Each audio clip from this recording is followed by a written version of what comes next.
Hello, friends, and thank you as always for visiting the LSU Dynasties YouTube channel, the YouTube home of Legend Sports Universe, all-time dynasties all the time.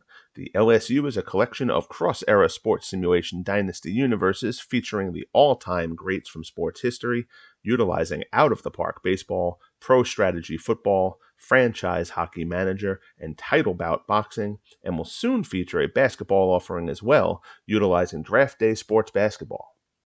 If you haven't yet, please consider subscribing to the channel. This video deals with boxing. It's a little bit of an offshoot of the Title Bout to Fight Night conversion project, which I've released a few separate videos on, including one very detailed one, kind of going nuts and bolts on the entire project, how it's being constructed. But that basically is designed to deal with ratings from the classic Title Bout boxing board game. Ultimately became a computer game, but it started in its roots in the 80s as a board game, which is the best simulation of boxing ever created. And the Title Bout to Fight Night project is basically using that system and formulas that I've created based off of that, as well as CompuBox stats, to create the most accurate fighters for Fight Night Champion. Fight Night Champion, despite being released in 2011, is the hands-down best video representation we have of boxing. However, boxing has been ignored on the console since then, but the hope is that that will not be the case for too much longer. And that brings us to this.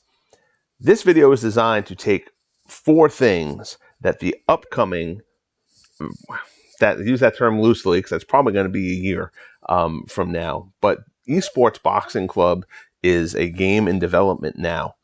And what we've seen of it so far looks very promising. They kind of go dark for too long, and they're not really good about communicating about the game's progress, which is kind of killing a lot of hype, and it's giving a lot of people hesitation about it. I'll deal with that in a separate video, but here we're going to work on the premise that this game is going to see the light of day in the not unreasonably distant future and live up to its promise. In order to do that, there are four things that I absolutely think it needs to take from Title Bout Boxing. Number one is control factor. In Title Bout Boxing, each fighter has a control factor, and it's a separate control factor whether they're fighting a boxer or a slugger. But control factor is basically ring generalship, how much that person is dictating the pace, dictating the action of the fight. Your novices kind of, when you think about, controlling the action, a lot of people tend to tie that into aggressiveness and just, he's the one who's going forward, he's controlling the pace of the fight. That is not, ring generalship is so much more than that. If you want a great example of ring generalship, I watched this fight the other day. It's one of the worst decisions in boxing history, one of the worst robberies. Pernell Whitaker against Julio Cesar Chavez. Whitaker dominated that fight. That entire fight was ring generalship. Pernell Whitaker made Julio Cesar Chavez do every single thing that Pernell Whitaker wanted him to do. That is ring generalship. Muhammad Ali was a master of it. Fights went the way Muhammad Ali wanted them to go. That Whitaker-Chavez fight is a perfect example of that. Tying into Chavez, Meldrick Taylor. The Meldrick Taylor-Chavez fight, if you remember, Taylor gets stopped, TKO, 2 seconds left in the fight. Hugely debated, hugely argued about decision. Meldrick Taylor's ring generalship in the beginning of that fight was exceptional. He made Chavez do exactly what he wanted him to do. He was in complete control of that fight. Chavez turned that fight around when he started being able to make Taylor, and Taylor was all too willing to do it. That fight turned into a slugfest, and that was what Chavez wanted and what Chavez needed. A lot of that was Taylor's own doing, but Taylor basically he gave up his ring generalship advantage in that fight.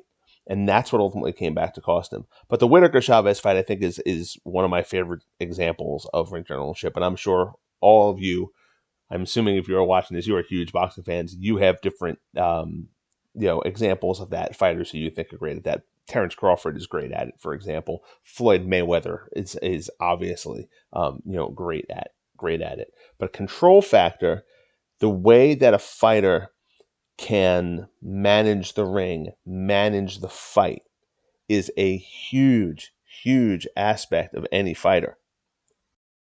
How does a fighter who's not as strong or not as fast, or even not have the defensive reflexes of their opponent, win a fight? Ring generalship is the way that those kind of fighters win those fights. And the control factor is a great representation of that.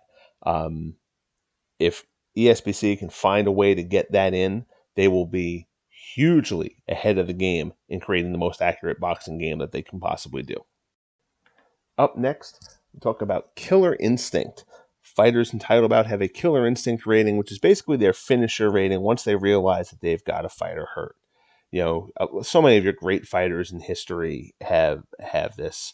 Joe Louis was an incredible finisher.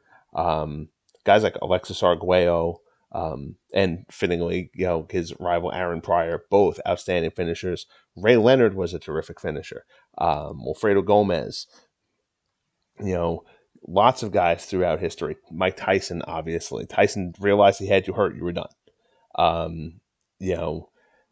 That finisher rating, something extra that kicks in when you've got an opponent hurt.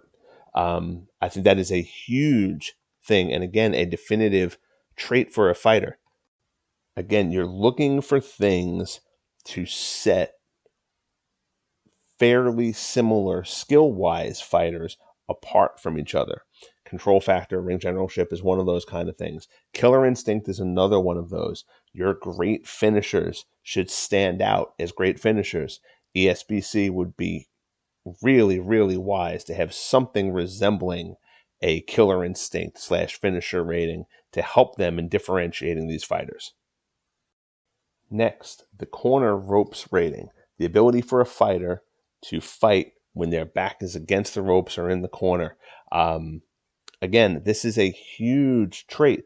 A big part of ring generalship, again, we come back to that topic, is being able to cut off the ring on a guy, to be able to force a guy against the ropes in the corner. Guys who get into that position, if they're comfortable fighting off the ropes or out of the corner, have a tremendous advantage as a fighter. It's a gift, and not everybody's good at it. Canelo Alvarez is really, really solid against the ropes. Floyd Mayweather was always good fighting out of the corner or off the ropes. Going back a bit, Riddick Bowe was a really good fighter coming off of the ropes. Muhammad Ali, obviously later in his career, people think of him as fighting off the ropes a lot because of the rope-a-dope to Foreman. He really didn't do that much, but Ali, of course, was solid coming off the ropes. James Toney is possibly the best I've ever seen coming off the ropes, actually. Again, you are dealing with an aspect that can be a difference maker between similar fighters.